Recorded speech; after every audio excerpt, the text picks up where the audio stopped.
올해 1월 멕시코와 텍사스주 브라운즈빌을 잇는 이그나시오 사라고사 다리에서 한 여성이 아이를 출산을 했습니다. 24세 온두라스 국적의 레이디 에르난데스라는 여성이 미국으로 가기 위해 멕시코 캠프에 머물고 있었는데요.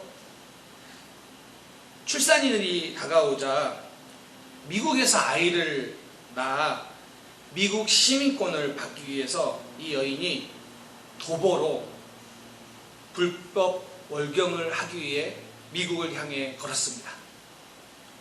그렇게 이 여인이 걸어가다가 이제 다리를 건너다가 중간에 진통이 심해져서 더 이상 가지 못하고 바닥에 주저앉았습니다. 이를 지켜본 행인들의 도움으로 다리 위에서 아이를 출산했습니다. 그런데 그녀가 아이를 출산한 곳은 미국 국경을 몇 미터 남겨놓은 멕시코 땅이었습니다. 그래서 그 아이는 미국 시민권이 아니라 멕시코 시민권을 받았습니다. 2015년 대만의 젠이라는 한 임산부가 원정 출산을 위해 미국행 비행기를 탔습니다. 그때 임신 36주였습니다. 그런데 탑승한 지 6시간이 지난 후 태평양 상공에서 양수가 터졌습니다. 다행히 그 비행기에 있는 승객인 의사의 도움으로 기내에서 아이를 출산했습니다. 그런데 이 여인이 비행기에서 진통을 느끼면서 승무원에게 줄곧 했던 질문이 있습니다. 비행기가 미국 영공에 진입했습니까? 이겁니다. 비행기가 미국 영공에 진입했습니까?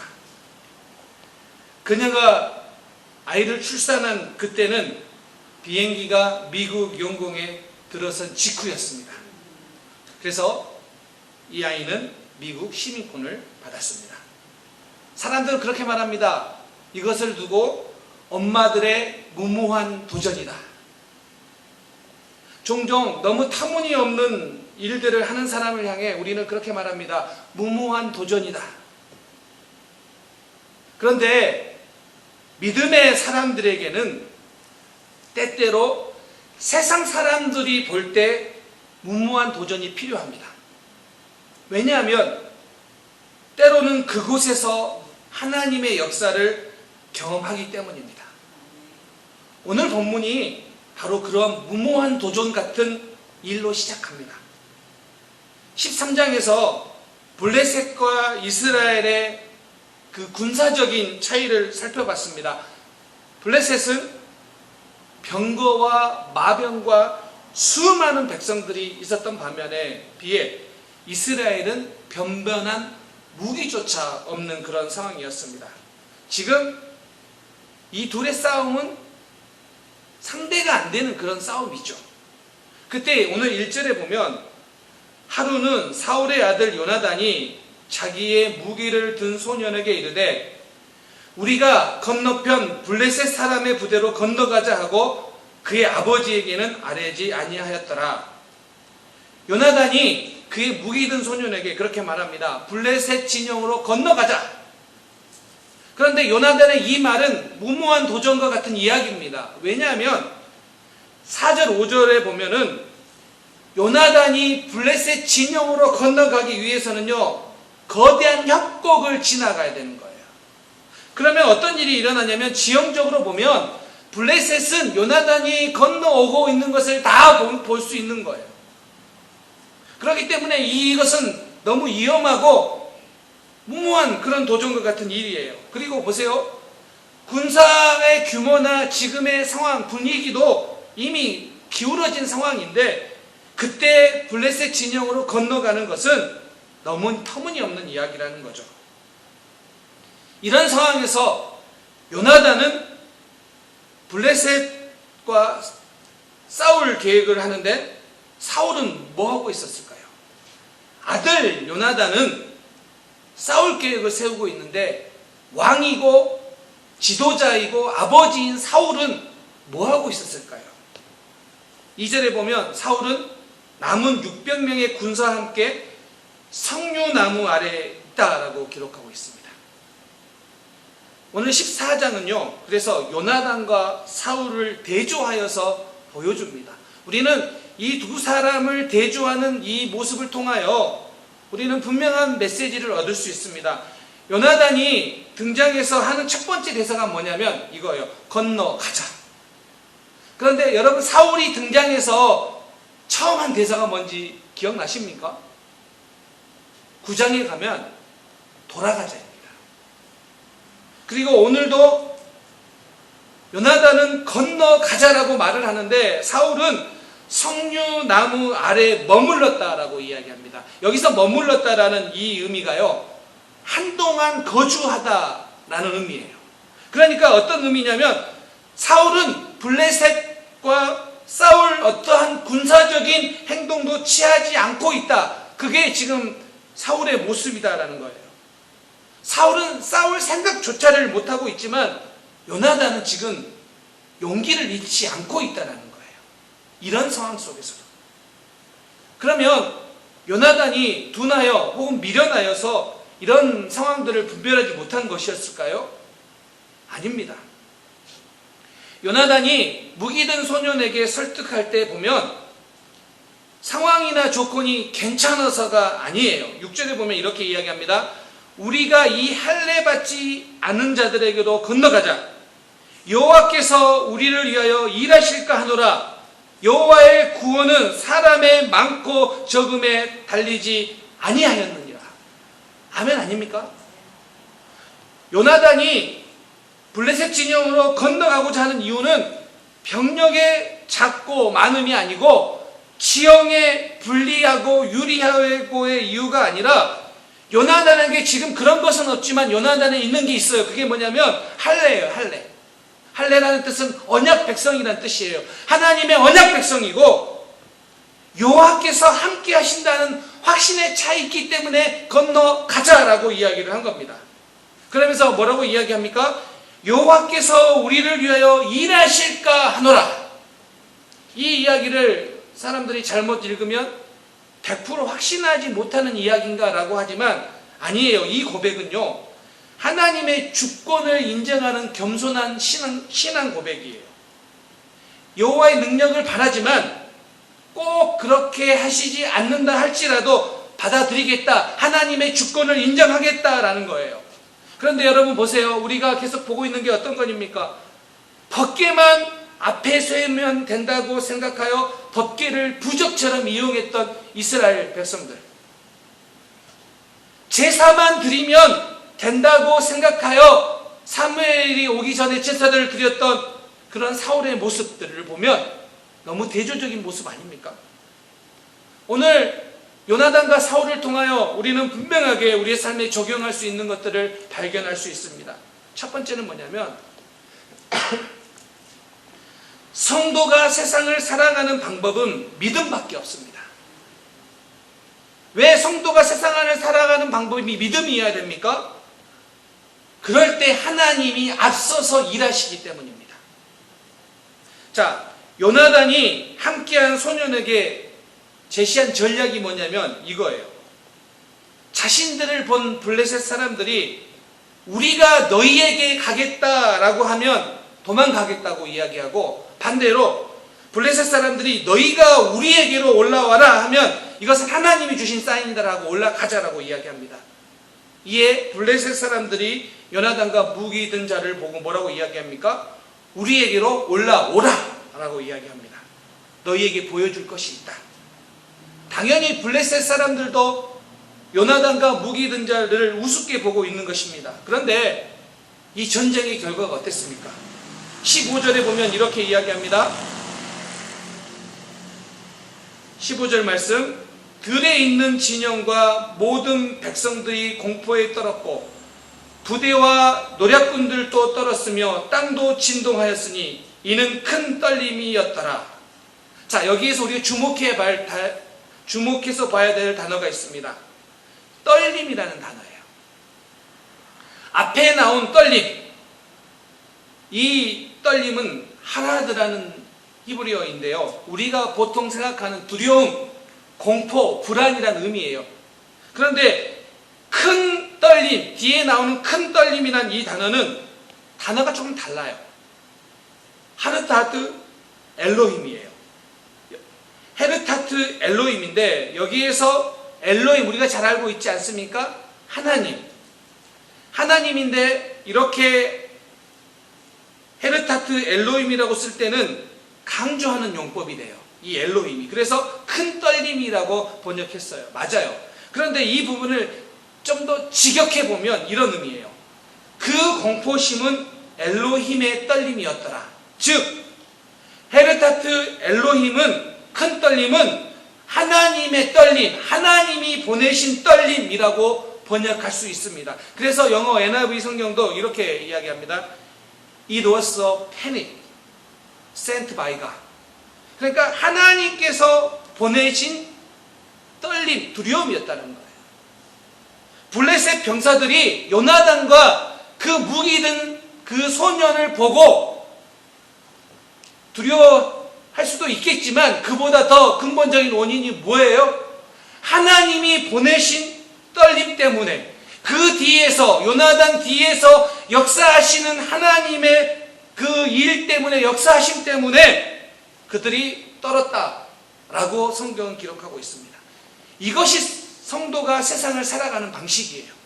성도는 어떻게 살아가야 됩니까? 우리가 믿음으로 살아갈 때 하나님이 앞서서 일하심을 볼 수 있습니다.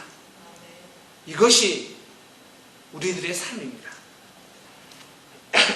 우리가 믿음으로 살아갈 때 우리의 삶에 아무런 어려움이나 힘든 게 없는 것이 아니에요. 그런데 하나님이 앞서서 일하기 때문에 믿음의 삶에는 뭐가 있냐면요, 역사가 있어요. 이것이 믿음의 삶이라는 거예요. 제가 미국에 유학을 왔을 때 저는 공부를 마치면 한국으로 돌아가고자 하는 생각이 많았습니다. 그래서 처음 유학 왔을 때 사람들이 이렇게 서로 이야기하면 저는 항상 그랬습니다. 한국 돌아가겠습니다. 물론 당연히 그 이유가 모든 가족들이 다 한국에 있기 때문이기도 했고요. 8년의 유학생활을 마치면서 그런 생각을 했습니다. 미국에서 배웠던 것을 가지고 이제 한국 교회에서 사역을 해야지. 왜냐하면 한국에서 배우지 못한 많은 것들을 미국 신학교 다니면서 배웠거든요. 실제로 지금도 이제 때가 돼서 그때 배웠던 것들을 우리 교회에서도 좀 이렇게 해야 되겠다라는 그런 생각들도 많습니다. 자, 그런데 저는 이민교회 사역도 생각하지 못했지만 교회 개척은 더더욱 생각 못했습니다. 제가 그런 이야기 했잖아요. 아내하고 데이트할 때 아내가 저에게 물었다고요. 나중에 교회 개척할 마음이 있냐고. 그래서 제가 없다고 했습니다. 그리고 한 15년이 지나서 개척을 했는데요. 아내가요, 뭔가 자기에게 불리한 일이 생기면 저한테 그렇게 말합니다. 개척 안 한다고 해놓고 개척했잖아. 그럼 저는 조용히 입을 다뭅니다. 제가 그래서 그런 말을 합니다. 교회를 개척하고 나서 우리 집의 주도권은 아내에게로 넘어갔다. 그런데 미국에서 공부를 하고 교회를 개척하고 그런 과정 속에서 제가 고백하고 제가 경험하는 것은 무엇이냐면 하나님이 일하시기 때문에 여기까지 왔다라는 거예요. 미국에 아무런 연고도 없고 가족들도 없고 제가 재정적인 어떤 계획도 없었는데 하나님께서 앞서 일하지 않으셨다면 개척은 불가능했다. 그것이 제 생각이고 제 고백입니다. 하나님께서 앞서서 일하셨기 때문에 지금도 우리 사랑하는 성도님들과 함께 이 길을 걷고 있다고 저는 고백합니다. 여러분, 우리의 삶에 우리 앞에 어려움이 없기 때문에 하나님이 일하시는 것이 아닙니다. 우리 앞에 어려움은 있지만 하나님이 앞서서 일하시기 때문에 그것을 경험하는 것이 성도의 이 땅을 살아가는 방법이라는 거예요. 여러분 반드시 기억하십시오. 여러분 삶에 어려움은 있지만 하나님이 앞서서 여러분의 삶 가운데 일하심을 믿습니다. 그러기에 우리는 믿음으로 살아가야 됩니다. 여러분 생각해 보세요. 만약에 요나단이 계산을 했다고 생각해 보세요. 블레셋 쳐들어갔겠습니까? 안 쳐들어갔겠습니까? 안 쳐들어갔죠. 그러면 하나님의 역사가 일어났겠습니까? 안 일어났겠습니까?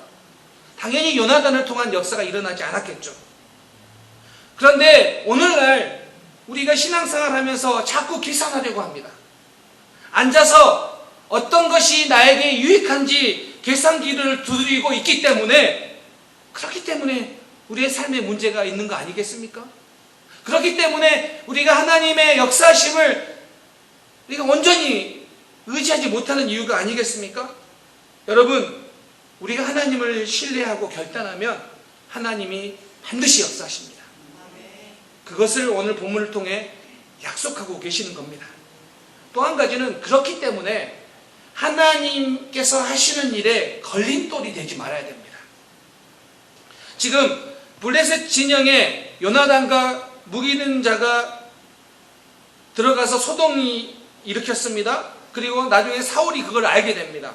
자, 그러면 여러분, 그곳에 아들과 병사가 들어가서 소동을 싸우고 있으니까 어떻게 해야 됩니까?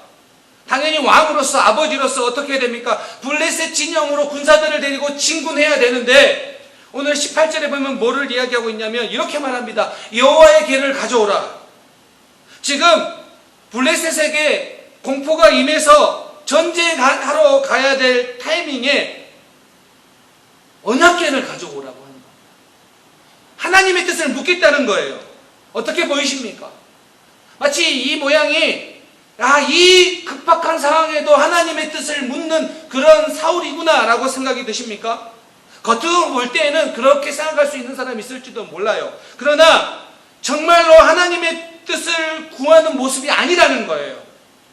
지금 이 과정 속에서 블레셋과의 전쟁 중에서 가장 큰 장애물이 무엇인지 아십니까? 군사적인 상황이나 무기나 지형이나 심지어는 블레셋도 아니에요. 가장 큰 걸림돌은 사울입니다. 19절에 이렇게 이야기합니다. 사울이 제사장에게 말할 때 블레셋 사람들의 진영의 소동이 점점 더한지라 사울이 제사장에게 이르되 내 손을 거두라 하고, 지금 어떤 상황이냐면 하나님의 뜻을 묻고 있다라고 하는 그런 상황 속에서 블레셋 진영에 소동이 점점 더 일어납니다. 그러니까 이제는 점점 블레셋이 어려워지고 이스라엘이 승리가 점점 더 확실해지는 그 타이밍이 되니까 뭐라고 이야기하냐면 제사장에게 하나님의 뜻을 묻는 것을 멈추고 군대를 출발시킵니다. 무슨 이야기예요? 하나님의 뜻을 묻는다고 이야기했다가 상황이 확실해지니까, 내 눈에 보이니까 이제 물을 필요 없다, 전쟁하러 나가자라고 이야기하는 거예요. 정말 사울이 하나님의 뜻을 구한 겁니까? 정말 사울이 하나님의 뜻이 무엇인지 묻고 싶어서 언약궤를 가지고 오라고 한 것입니까? 지금 사울에게는요, 하나님의 뜻을 묻는 것이 진심도 아니고 그냥 종교적인 형식, 종교적인 모양에 불과했던 것입니다. 사울에게는 종교적인 모양은 많아요. 그런데 뭐가 없습니까? 믿음의 반응이 없는 거예요. 믿음의 반응이 없기 때문에 그가 뭐였습니까? 13장에서는 그저 제사를 이용하려고 했고 14장에 와서도 뭐합니까? 하나님의 궤를 이용하려고 합니다. 여러분, 혹시 여러분들 가운데 종교적인 모양은 나에게 있는데 그 안에 어떻게든 하나님을 이용하려는 마음이 혹시 있지는 않습니까? 내가 이렇게 교회에 오면, 내가 이렇게 예배하면 하나님이 그래도 나 복 주시겠지. 하나님이 목적이 아닌 복을 받기 위한 종교적 행위로 우리 신앙을 변질시켜서는 안 됩니다. 이것이 사울이 실패한 지점입니다. 하나님을 이용하려고 하는 그곳에서, 그 자리에서 우리는 내려와야 됩니다. 하나님을 이용하려는 사울은 이 전쟁의 걸림돌로 전락합니다. 사울이 왕인데, 사울이 지도자인데 지금은 걸림돌이에요. 그 모양이 24절에 가면 사울이 전쟁하는 군사들에게 뭐를 하냐면 금식을 선포합니다. 여러분, 왜 금식을 선포했는지 모르겠어요. 전쟁하고 있는 군사들에게 금식을 선포했으니 지금 군사들의 상황이 어떻겠습니까? 얼마나 어렵겠습니까? 금식이라는 모양은 종교적인 그 모양 자체는 귀한 거예요. 그런데 지금 전쟁 중에 금식을 선포할 때냐는 거예요. 그래서 분별력 없는 이 사울의 모습이 어떤 현상을 만들어내냐면 나중에 군사들이 싸워야 되는데 먹지 못하니까 하루 종일 전쟁하느라 힘든데 먹지를 못한 상황 속에서 나중에 날이 저물어서 백성들이 짐승을 잡아 피채 먹습니다. 그런데요, 레위기에 보면 짐승을 피채 먹지 말라고 한 율법이 있습니다. 그러니까 무슨 이야기를 하고 있냐면 사울의 분별력 없는 그 말에, 그 금식에, 그 종교적인 모습을 이야기하면서 어떤 일을 일어나냐면 율법을 어기는 상황에 닥쳐버린 거예요.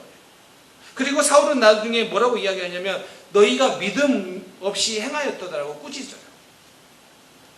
이거에 대해서 29절에서 요나단이 뭐라고 이야기하냐면 아버지 사울에 대해서 이 땅을 곤란케 한 자라고 평가를 합니다. 여러분, 곤란케 하다라는 히브리어가 아카르인데요. 이 단어가 어디에 썼냐면요, 아간이 하나님의 명령을 어김으로써 이스라엘을 괴롭게 했다라고 할 때 쓰였고요. 입다가 자신을 맞으러 나오는 첫 번째 사람이 딸임을 알고 나서 너는 나를 괴롭게 하는 자라고 말할 때 쓰인 것이 바로 이 단어입니다. 사울에게는 종교적인 형식과 모양은 있으나 그것이 모양과 형식에 그쳤기 때문에 이 전쟁에서 걸림돌로 전락하고 만다라는 것입니다. 여러분, 여러분의 삶 속에 겉으로 보기에는 경건해 보이는 사울의 모습이 더 많습니까? 아니면 이 세상 시각으로 보면 무모한 도전이라고 보이는 믿음으로 결단하는 그런 요나단의 모습이 여러분과 더 가깝습니까? 마태복음 16장에 가면 베드로가 그런 유명한 신앙 고백하잖아요. 주는 그리스도시요 살아계신 하나님의 아들이십니다. 그리고 예수님은 이 유명한 신앙 고백을 한 베드로를 칭찬하면서 반석이라고 하십니다. 그리고 그 반석 위에 교회를 세우시겠다고 말씀하십니다. 그런데 이 반석 같은 베드로가 주님이 고난을 당하고 죽고 3일 만에 부활한다고 하니까 어떻게 이야기하냐면 예수님을 붙들고 항변했다라고 기록하고 있습니다. 그때 예수님께서 이번에는 베드로를 꾸짖습니다. 사탄아, 내 뒤로 물러가라. 너는 나를 넘어지게 하는 자로다. 여기서 넘어지게라고 하는 이 단어가 스캔달러, 걸림돌이라는 단어예요. 그런데 여러분 보세요. 베드로에게 교회를 든든하게 세울 반석이라고 했다가 동시에 사탄아 물러가라고 이야기하면서 너는 걸림돌이라고 말씀을 하셨다는 거예요. 어떻게 베드로가 반석에서 걸림돌로 바뀌었을까요? 성경은 분명하게 그렇게 이야기하고 있습니다. 베드로가 하나님의 일을 생각하지 않고 사람의 일을 생각할 때 걸림돌이 된 겁니다. 그리고 반석에서 걸림돌로 바뀌는 것은 순식간이었습니다.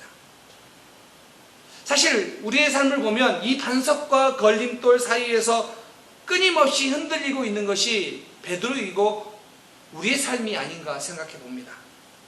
교회도 가정도 마찬가지입니다. 저희 집에 누가 반석인 것 같습니까? 아내입니다. 정말 기도하느라 정말 애쓰고요. 제가 생각해도요. 그리고 제 사역에서도 정말 힘이 많이 됩니다. 그리고 요즘은요, 사모님들의 네트워크가 얼마나 좋은지 아주 저에게도 큰 유익이 있습니다. 가정에서도 보면 애들이 저보다는 엄마를 더 찾습니다. 배가 고파도 엄마, 좋은 일이 있어도 엄마, 아파도 엄마, 주로 엄마를 찾습니다. 저를 찾을 때는요, 딱 한 가지입니다. 돈이 필요할 때. 그래서 우리 집의 반석은 아내입니다. 그러면 저희 집의 걸림돌은 누구일까요? 아내입니다. 저희는 아이들에게 정크푸드나 탄산을 잘 못 먹게 합니다. 그래서 제가 집에 없을 때 때를 만났는지 아이들은 엄마한테 그런 부탁을 합니다. 정크푸드, 탄산 이런 거 먹고 싶다고. 그러면 또 아내는 그런 것들을 또 사줍니다. 오죽했으면 저희 딸이 저에게 카톡으로 아빠, 엄마가 돈을 너무 많이 써. 이렇게 카톡을 했습니다. 그래서 그런 딸을 향해 또 엄마는 그렇게 이야기를 합니다. 너 그러면 앞으로 국물도 없다. 그러면 저희 딸은 취소라고 이야기를 합니다. 제가 이미 다 알았는데. 제가 아내에게 그렇게 이야기합니다. 그런데 돈 너무 많이 쓰지 말라고. 그러면 아내는 이렇게 말해요. 내가 나를 위해 돈을 쓰냐고. 당신 새끼들을 위해서 쓰지. 그러면서 저에게 뭐라고 합니다. 애들이 뭘 잘하고 이쁘면 자기를 닮았다고 한 사람이 꼭 이럴 때만은 당신 새끼라고 이야기를 합니다. 그래서 저희 집의 걸림돌은 아내입니다. 사실은요, 저희 집의 걸림돌은요, 저고요, 저희 집의 반석도 저입니다. 교회의 걸림돌이 누구일까요? 교회의 걸림돌은 교회를 정말 많이 사랑하고 정말 교회를 위해 힘쓰고 그러신 분들이 될 가능성이 높습니다. 교회를 더 오래 다니고 직분자라고 이야기하고 교회에 대해서 더 많이 안다고 이야기하는 사람들이 정말 교회의 반석이지만 동시에 걸림돌이 될 가능성이 높은 사람들입니다. 베드로가 그랬던 것처럼. 그런데 어떨 때 걸림돌이 된다고요? 하나님의 일이 아니라 사람의 생각을 할 때, 하나님의 생각이 아니라 사람의 생각을 할 때 우리는 순식간에 걸림돌로 바뀌게 된다는 것입니다. 오늘 왕인데, 지도자인데, 그 왕이, 그 지도자가, 그 이스라엘의 반석과 같은 그 지도자가 한순간 걸림돌이 되어서 오히려 이 전쟁에 해를 끼치는 그런 사람으로 바뀌어버렸다는 것입니다. 사랑하는 성도님들, 요나단은 무모해 보이지만 믿음의 결단을 가지고 앞으로 나갔습니다. 그리고 하나님의 일하심을 경험했습니다. 하나님께서 여러분의 삶과 교회 위에 하나님께서 앞서 일하심을 믿습니다. 그렇기 때문에 우리는 교회를 바라보며 사람의 생각이 아니라 하나님의 마음, 하나님께서 역사하실 것을 기대하고 믿음으로 나가는 디딤돌 같은 성도님들 되시기를 주님의 이름으로 축원합니다. 결론입니다. 고린도전서 1장 18절에 보면 십자가는 멸망하는 자들에게 미련한 것이요 구원 얻는 우리에게는 하나님의 능력이라고 말합니다. 당시에 심오한 헬라 철학이나 그런 지식들에 비하면 십자가는 좀 뭔가 투박해 보이는, 때로는 어리석게 보이는 것이었습니다. 세상 지혜로 보면 십자가는 미련해 보이는 것입니다. 그리고 거리끼는 것처럼 보입니다. 그것이 십자가입니다. 그러나 분명히 이야기합니다. 그 십자가는 구원받은 우리에게는 하나님의 능력입니다. 이 땅을 믿음으로 산다고 할 때 세상의 관점으로 볼 때는 다 이해되지 않지만 하나님의 역사심이 믿음의 산 가운데 있기 때문에 오늘은 그 십자가를 붙들고 우리는 살아가야 됩니다.